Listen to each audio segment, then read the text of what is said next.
सभी श्रोताओं को मेरा प्रणाम। मैं मीरा, इस देश की बेटी। इस देश में बेटियों को कन्या कहा जाता है। इसे लक्ष्मी, सरस्वती, माँ दुर्गा के रूप में देखा जाता है और नवरात्र के दिनों में तो साक्षात उसे घर घर में पूजा जाता है। फिर क्या हो गया कि आज वह अपने अस्तित्व की लड़ाई लड़ रही है। वो अपने जीवन की भीख मांग रही है। अरे बेटी तो घर की शान है, उसी से घर में रोशनी है। बेटी तो घरों को जोड़ती है। तो आइए बेटियों के सम्मान में हम एक नाटक प्रस्तुत करने जा रहे हैं।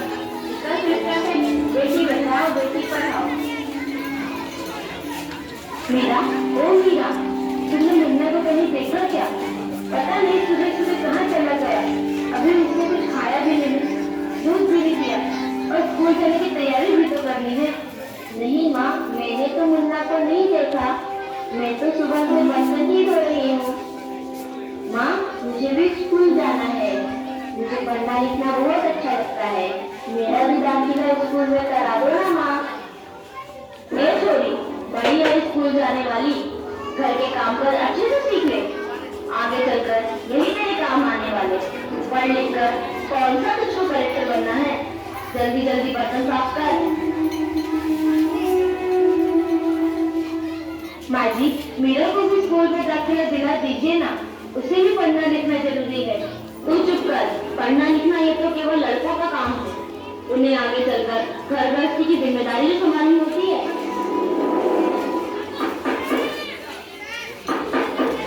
अरे क्या हो रहा है?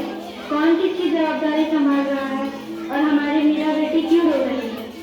देखिए ना डॉक्टर दीदी, दादी मुझे स्कूल ही जाने नहीं देती। कहती है तुझे पढ़ लिख कर क्या करना है, आगे चल के चूल्हा चौका ही तो संभालना है। अरे यह तो बहुत गलत बात है माँ। क्या आपको नहीं लगता कि हम बेटियां भी पढ़ लिख कर आगे बढ़े? आज समाज बहुत आगे बढ़ रहा है माँ। आप किस दुनिया की बात कर रहे हैं? हम 21वीं सदी में जी रहे हैं। मैं आज ही टीचर दीदी से बात करके मीरा का दाखिला स्कूल में करा दूंगी। और हाँ, मैं तो यहाँ इसीलिए आई थी कि मुन्ना को पोलियो ड्रॉप दिया कि नहीं, जगह जगह इसके कैंप लगे हैं। अच्छा है बहन जी, आप आ गए। अब मुन्ना को पोलियो ड्रॉप भी दे देंगे और मैं उसे स्कूल भी पहुँचा दूंगी। अच्छा मुन्ना, अब तुम रोना नहीं है। तुम जरूर स्कूल जाओगी और एक दिन पढ़ लिख कर मेरी तरह बहुत अच्छी डॉक्टर बनोगी। ठीक है बेटा?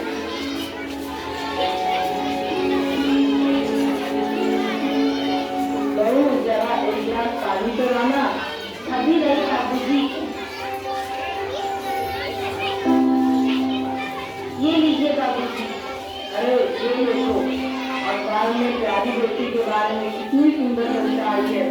आओ मैं तुम्हें कविता पढ़कर सुनाता हूँ। कहती बेटी माँ पता मुझे चाहिए प्यार मिला, बेटी की अनदेखी क्यों करता है निष्ठुर संसार।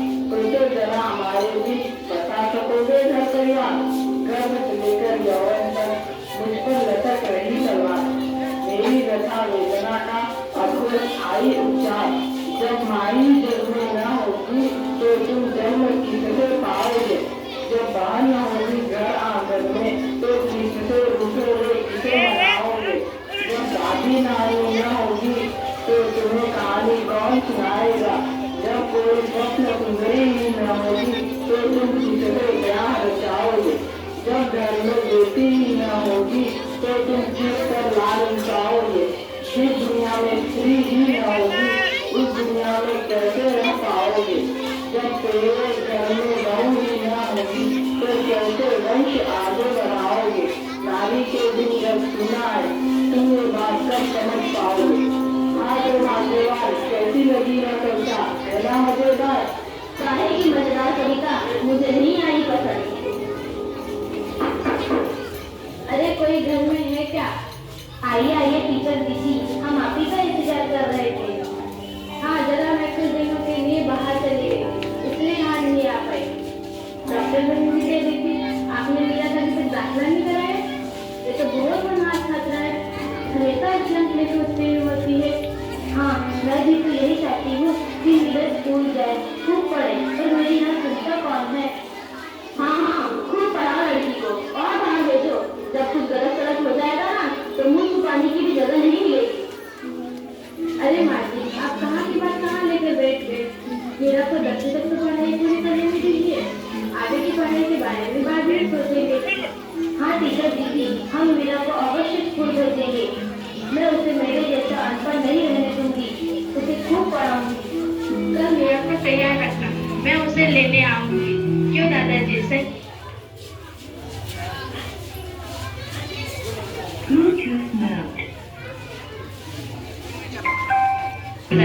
प्रणाम बेटा।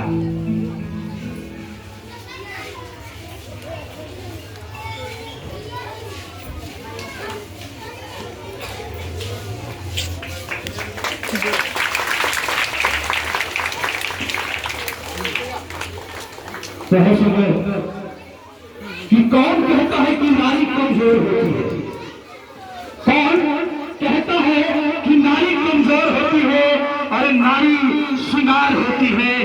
रावण ने लंका फूकने खातिर नारी अंगार होती है, नारी अंगार होती है।